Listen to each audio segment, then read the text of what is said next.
নমস্কার, আমি সঞ্জিতা বিশ্বাস। আমার বাড়ি চাপড়া। আর প্রফেশনে আমি একজন প্রাইমারি টিচার। আর ম্যামের কাছে আমি এসেছি। ম্যামের নাম অনুষ্কা মজুমদার, ডার্মাটোলজিস্ট।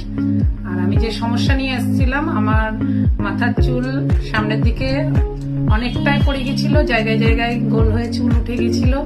আর খুব দুশ্চিন্তার মধ্যে ছিলাম, কারণ রোগটা খুব একটা ভালো না মহিলা। তো ম্যামের কাছে যখন আসলাম, উনি খুব যত্ন সহকারে আমার ট্রিটমেন্ট করেছেন। আর আমি 15 দিনের মধ্যে রেজাল্ট পেয়েছি। আমি আপনারা ছবিতে এখন দেখতে পাচ্ছেন, আমার নতুন চুল অনেক বার হয়েছে। আর চুলের যে পড়ার সমস্যা, সেটা থেকে আমি এখন মুক্ত আছি। আর আপাতত আমি মেন্টালি ফিজিক্যালি খুবই ভালো আছি ম্যামের কাছে ট্রিটমেন্ট নিয়ে। আর আমি চাই ট্রিটমেন্টটা চালিয়ে যেতে, ম্যাম ভালো থাকুক, আমিও যেন আরো ভালো থাকি ট্রিটমেন্ট নিয়ে। আর ম্যামের নাম হচ্ছে অনুষ্কা মজুমদার। আপনারা যদি কোনো সমস্যার সম্মুখীন হন, ম্যামের সঙ্গে যোগাযোগ করুন।